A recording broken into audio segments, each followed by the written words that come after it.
মাত্র 50,000 টাকার বিনিময়ে আমার স্বামী আমার বাচ্চা পৃথিবীর মুখ দেখার আগেই বিক্রি করে দিয়েছে। আমার পেটে ছেলে না মেয়ে এটাও আমি জানতাম না, অথচ ঠিক তখনই আমার বাচ্চাটা বিক্রি হয়ে গেছে। হয়তো কথাগুলো আপনাদের কাছে অবিশ্বাসী মনে হবে, মাত্র 50,000 টাকার বিনিময়ে কি কারো সন্তান বিক্রি করে দেয়? ঘর ভাড়ার টাকা জমে গেছে, অনেক টাকা ঋণ হয়ে গেছি, কিস্তিতে অনেক টাকা পাবে।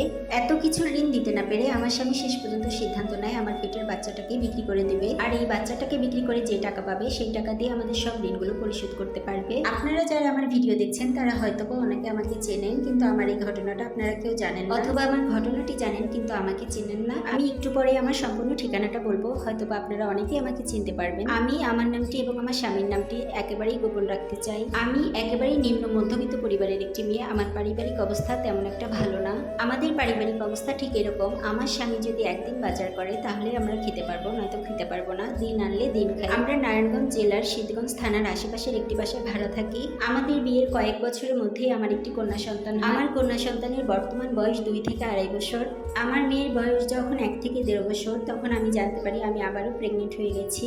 আর ঘটনার শুরুতে যেহেতু বলেছিলাম আমরা একটি ভাড়া বাড়িতে থাকি। আমরা যারা শহরে ভাড়া থাকি আমাদের ঘরে খাবার থাকুক আর না থাকুক ঘর ভাড়াটা কিন্তু ঠিকই দিয়ে যেতে হয়। আর কয়েক মাস কাজ না থাকার কারণে আমার স্বামী তেমন একটা ইনকামও করতে পারেনি। আমাদের কয়েক মাসের ভাড়া চলে গিয়েছিল। আরো বিভিন্ন কারণে আমরা অনেক বেশি ঋণগ্রস্ত হয়ে গিয়েছিলাম। আর আমাদের যে কিস্তি ছিল সেই কিস্তির টাকাগুলো আমরা নিয়মিত পরিশোধ করতে পারতেছিলাম না। আমাদের আশেপাশে সবকিছু মিলিয়ে আমরা একেবারে অনেক বেশি বিপদে পড়ে গিয়েছিলাম। আর যে নতুন বাচ্চা আসবে তাকে আমরা কিভাবে পৃথিবীতে লালন পালন করব, আর একটা নতুন বাচ্চা আসলেও অনেক বেশি খরচের ব্যাপার আছে, যেটা আমাদের পক্ষে এই মুহূর্তে বহন করা একদমই পসিবল না। তারপর আমাদের কাছে একটি অফার আসে যে কিনা 50,000 টাকার বিনিময়ে আমাদের বাচ্চাটা আমাদের কাছ থেকে কিনে নিবে। 50,000 টাকার মতো চুক্তি হলেও আমার আর আমার বাবুর পিছনে তার প্রায় 80,000 টাকার মতো খরচ হয়ে গিয়েছিল। আমার দুঃখ একটাই, আমি আমার বাচ্চা হওয়ার পরে আমার বাচ্চার মুখটা একটা বারের জন্য দেখতে পারিনি। তারা আমাদের সাথে কন্ট্যাক্ট করেছিল বাচ্চা হওয়ার পরে 50,000 টাকাই দেওয়া হবে, কিন্তু যতবারই ডাক্তারের কাছে গিয়েছি বাচ্চার জন্য চেক আপ করেছি তারা প্রতিবারই খরচটা দিয়েছে। তাছাড়া বাচ্চা হওয়ার পরে আমাকে তারা ফলমূল খেতে এবং ওষুধপত্র খেতে আরো কিছু টাকা দেয়। সবকিছু মিলিয়ে আমাদের প্রায় 80,000 বা তার কিছু বেশি খরচ করেছিল। আমার অপারেশন হওয়ার পরে আমি আমার বাচ্চাটাকে ঠিকমতো দেখতেও পারিনি, কারণ তারা আগে থেকেই বলে রেখেছিল বাচ্চাটাকে সাথে সাথে নিয়ে যাবে। একজন মা কিন্তু খুব সহজে তার বাচ্চাটাকে তার কাছ থেকে আলাদা করতে চায় না কিংবা বিক্রি করতে চায় না। কিন্তু প্রথম আমি একদমই রাজি ছিলাম না আমাদের বাচ্চাটাকে বিক্রি করার জন্য, কিন্তু আমাদের অবস্থা এবং আমার স্বামী আমাকে জোর করে রাজি করিয়েছিল। আমার স্বামী আমাকে এক পর্যায়ে বাধ্য করেছে আমার বাচ্চাটাকে বিক্রি করতে দেওয়ার জন্য, আমার কলিজার টুকরাকে পৃথিবীতে না আসার আগেই বিক্রি করে দেওয়ার জন্য।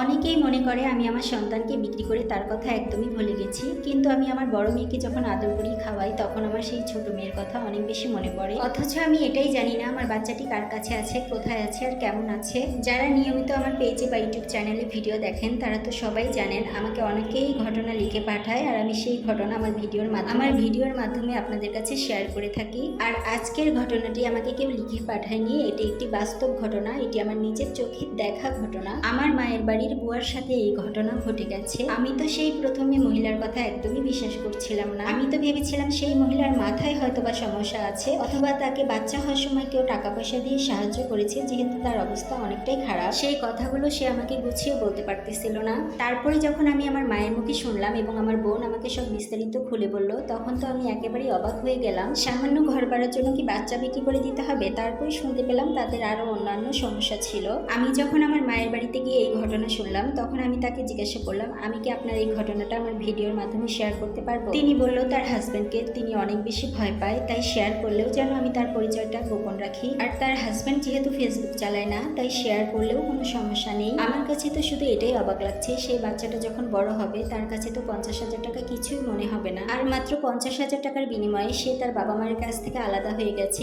এই ব্যাপারটা তার কাছে কেমন লাগবে? তারা হয়তোবা চাইলে তাদের ঋণগুলো আরো একটু সময় নিয়ে শোধ করতে পারতো, বা অন্য কোনোভাবে শোধ করার চেষ্টা করতে পারতো। এইভাবে আসলে নিজের বাচ্চাটাকে অন্য কারো কাছে দিয়ে দেওয়াটা আপনাদের কাছে কেমন মনে হয়েছে বলেন তো? আসলে সন্তান না থাকার কষ্টটা কি এটা তারাই বুঝতে পারবে যারা দিনরাত আল্লাহর কাছে চেয়েও একটি সন্তান পাচ্ছে না।